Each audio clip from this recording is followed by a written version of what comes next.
নমস্কার। নমস্কার। আপনি? আমি আইডিসি ব্যাংক থেকে আসছি। ও, আপনি এত কষ্ট করে এলেন কেন স্যার? আমি গত সপ্তাহে আপনাদের ব্রাঞ্চে গিয়েছিলাম, মানে একটু অসুবিধের জন্য। মানে আসুন না স্যার, ভেতরে আসুন।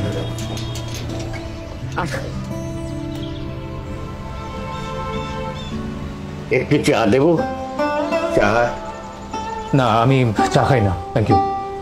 ও, আপনার লোনটা প্রায় 8 মাস ধরে ওভারডিউ চলছে, ইএমআই দিচ্ছেন না কেন? আপনি বসুন। হ্যাঁ,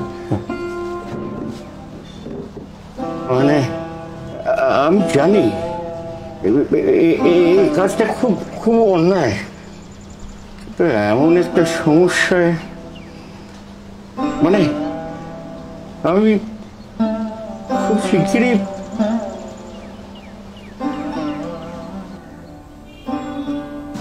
আমার স্ত্রী গেল বছর গত হয়েছেন, ক্যান্সার হয়েছিল, একেবারে শেষ সময় ধরা পড়েছিল। ডাক্তারও বলেই দিয়েছিলেন কোনো আশা নেই। আচ্ছা, আশা না থাকলেও মানুষ কি চেষ্টা করবে না? আমিও সেই চেষ্টাই করেছিলাম। যদি আর কটা দিন, সারা জীবন টিউশনি করে যে সঞ্চয়টা করেছিলাম তা এতেই শেষ। কিন্তু আপনি কোনো চিন্তা করবেন না স্যার, আমি একজন শিক্ষক স্যার, আমি কখনো কারোর কাছে 1 টাকাও ঋণ রাখিনি স্যার। আমি প্রায় সমস্ত ব্যবস্থা করে ফেলেছি, আমাকে শুধু কটা মাস একটু সময় দিন। ব্যবস্থা মানে? এই বাড়িটা বিক্রি করে দেবো ঠিক করেছি, 2-1 জনের সঙ্গে কথাও হয়েছে।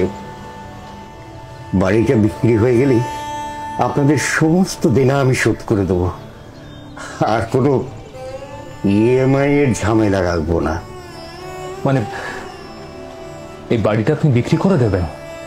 কি আর করবো স্যার, ছেলেও এখানে থাকে না, আমি আর কদিন একা মানুষ, চলে যাবো কোথাও একটা। একটা প্রশ্ন করব? হ্যাঁ, নিশ্চয়ই। আপনার স্ত্রী তো গত হয়েছেন প্রায় বছরখানেক বললেন, কিন্তু এই লোনটা অনেক বছর ধরে চলছে। এতটা বেশি অ্যামাউন্টের লোন কেন নিলেন? কি আর বলবো স্যার, এই যে তো খুব বেশি দূর লেখাপড়া করতে পারিনি, ওই কোনো রকমের টেনে শুনে গ্র্যাজুয়েশন। তারপর বাবা মারা গেলেন, ছেলেকে দায়িত্ব নিতে হলো, তখন থেকেই এই টিউশনি পড়িয়ে আর আমার পড়াশোনা হলো না।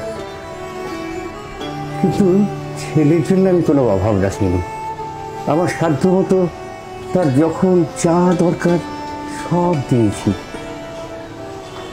শেষে বিদেশ যাত্রার কথা এলো, তখন আমার সাথে আর কুলোলো না, সেই জন্যই ওই ব্যাংক থেকে টাকা নিয়ে।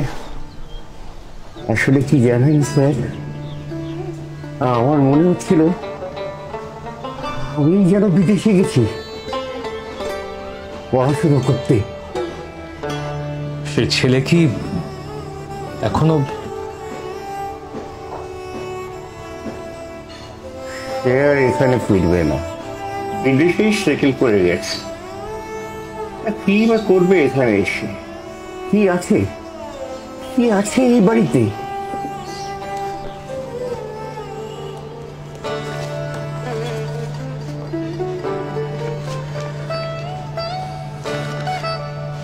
এই কাগজটায় আপনি সাইন করে দিন প্লিজ।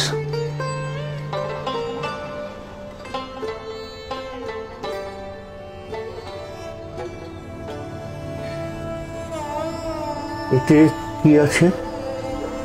এটাই সাইন করে দিলে আপনার আপনার সমস্ত লোন মাফ হয়ে যাবে। মাফ? কিন্তু আমি তো আপনাদের সমস্ত লোনটা শোধ করতে চাই স্যার। আমি শুধু একটু সময় চাই। সাইন করে দিন না স্যার, প্লিজ সাইন করে দিন। অন্তত অন্তত এটুকু তো আমায় করতে দিন। মানে হ্যাঁ স্যার, আপনি হয়তো আমায় চিনতে পারেননি। আমি আমি অভিষেক পাত্র। 2004 সাল বুধবার থেকে শুক্রবার সন্ধ্যে 6টার ব্যাচ। আমি আপনার কাছে 2 বছর অ্যাকাউন্টস পড়েছি স্যার, মনে পড়ছে?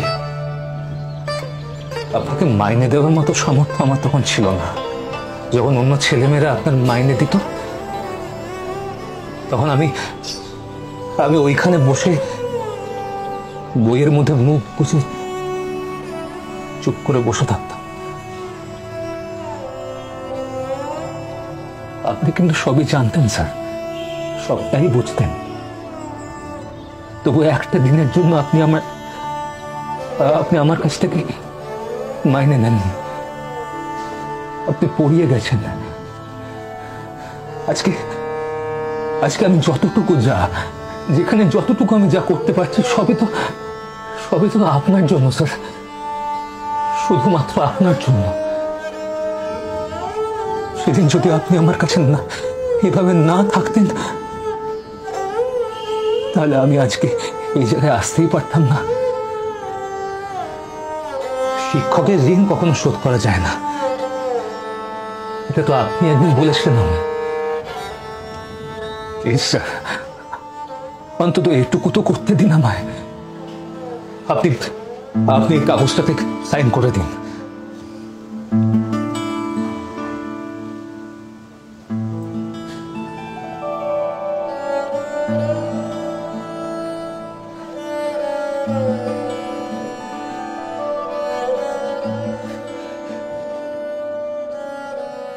শিক্ষক শিক্ষিকা, মা বাবার পরে এই মানুষগুলোই আমাদের হাত ধরে হাঁটতে শেখান সঠিক পথে। না, ওদের সঙ্গে আমাদের কোনো রক্তের সম্পর্ক থাকে না। তবুও আমরা জীবনে কোনো সাফল্য অর্জন করলে ওদের চোখ জলে ভরে ওঠে। শিক্ষক শিক্ষিকা, মা বাবার পরে ওরাই আমাদের কাছে সৃষ্টিকর্তার দেওয়া সেরা উপহার।